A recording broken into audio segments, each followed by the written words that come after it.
Another day, another Nintendo Switch 2 video. I know, but you got to give the people what they want. You've got to keep people informed. And honestly, I'm excited for this system. I am kind of tired of the standard Nintendo Switch. It lived a great lifetime, a great life cycle, maybe even a little bit too long, but I'm ready to see the next thing from Nintendo.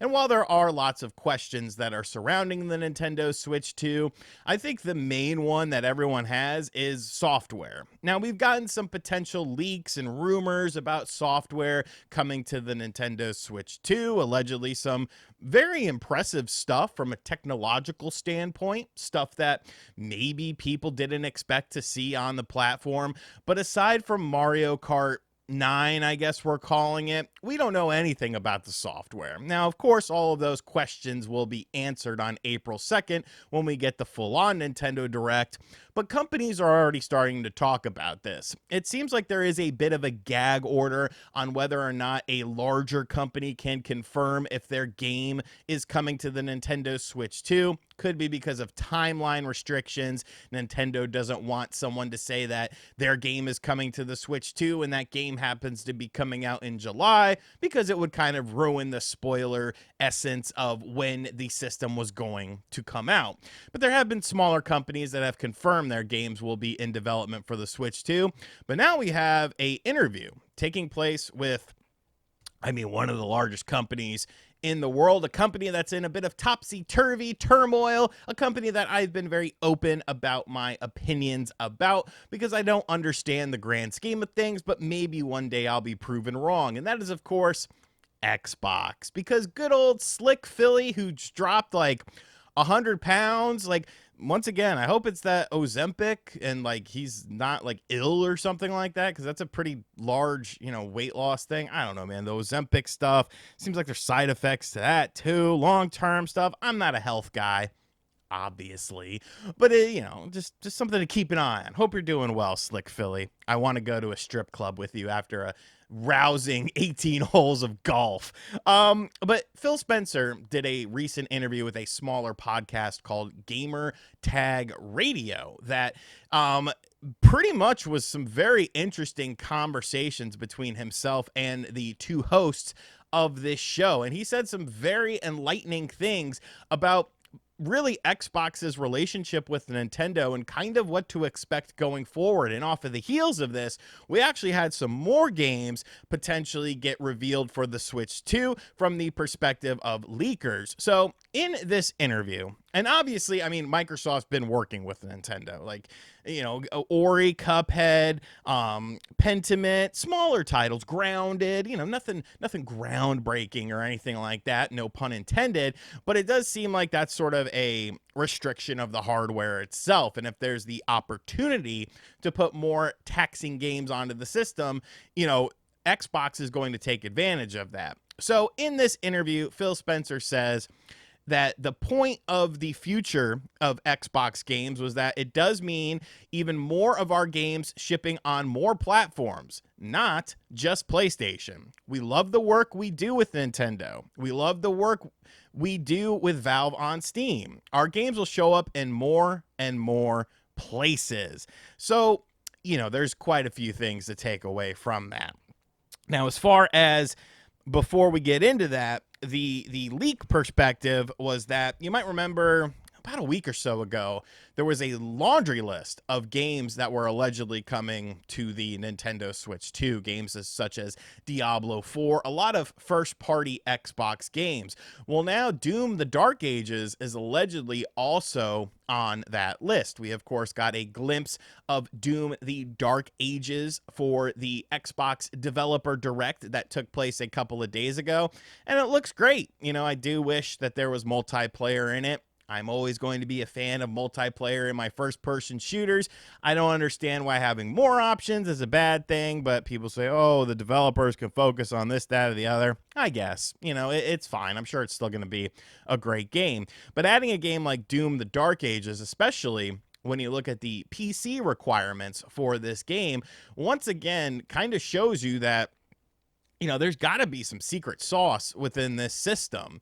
And with Xbox and just the way they are handling things, I might not like it from a perspective of that I feel like it devalues the brand, because why would you buy an Xbox if you could buy their games on the platform that you already have? I think competition is very good for the video game industry. I still think exclusives are very good for the video game industry because it gets people into an ecosystem. And then from within that ecosystem, you can expand what you're doing and, offer competition, offer something a little bit different than what other companies are doing. If you only have one box to play all your console games on, I feel like that restricts things. I know people bring up the PC aspect of things, but I feel like that's a different topic in and of itself. Anyways, getting back to the main topic at hand, Xbox is obviously not above putting their large titles onto other platforms. Indiana Jones and the Great Circle is confirmed for the PS5. It's coming out this spring.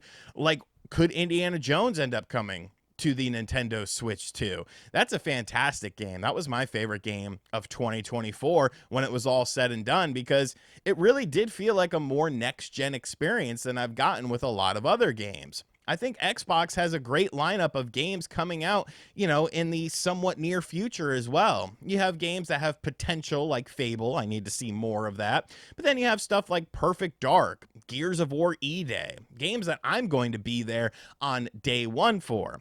I guess the mentality is with Xbox is, well, you can buy an Xbox system and play the game on Game Pass, or you can buy the game on the platform of your choice.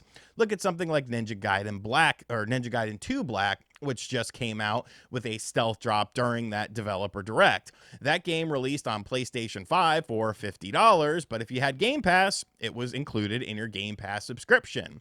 Would Nintendo owners be willing to buy Xbox games, though? That's kind of the question, and I think yes.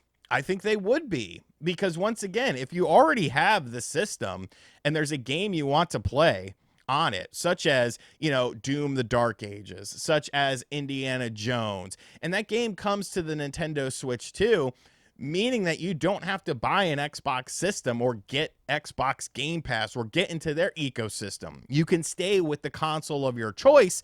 Then I think people would sort of want to do things like that. Obviously, gamers are a lot more selective about games that they end up picking up in the modern era. We've seen that time and time again with companies having to downsize and restructure and stuff like that.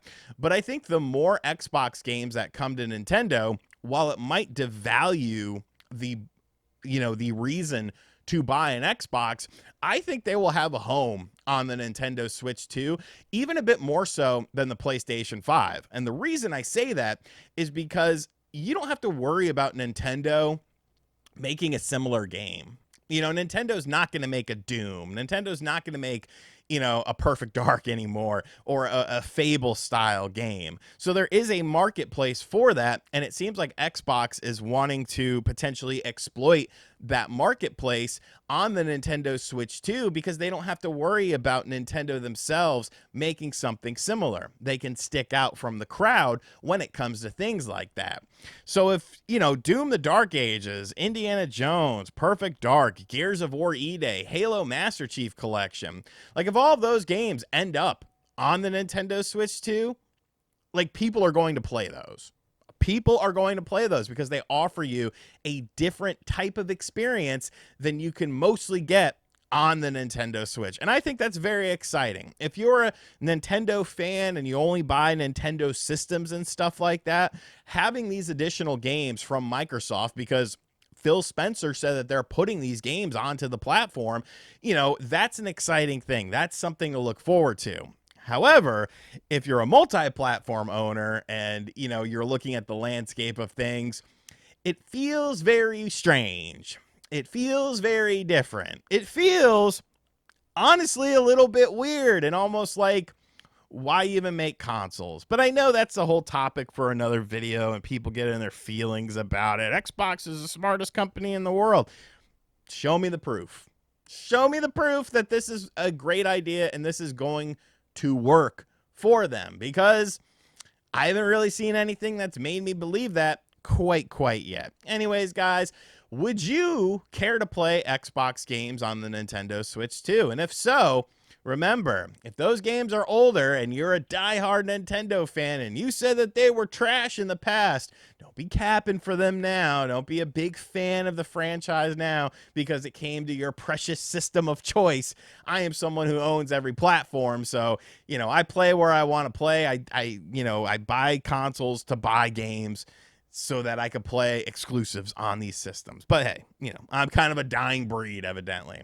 Let me know what you think of it in the comments section down below. And as always, guys, thank you for checking out this video. If you're new to the channel, make sure you hit that subscribe button. Be sure to like, comment, and share. Hit the bell notification as well so you're not missing any of these Nintendo Switch 2 Electric Boogaloo updates. And as always, I'll catch you guys on the next video.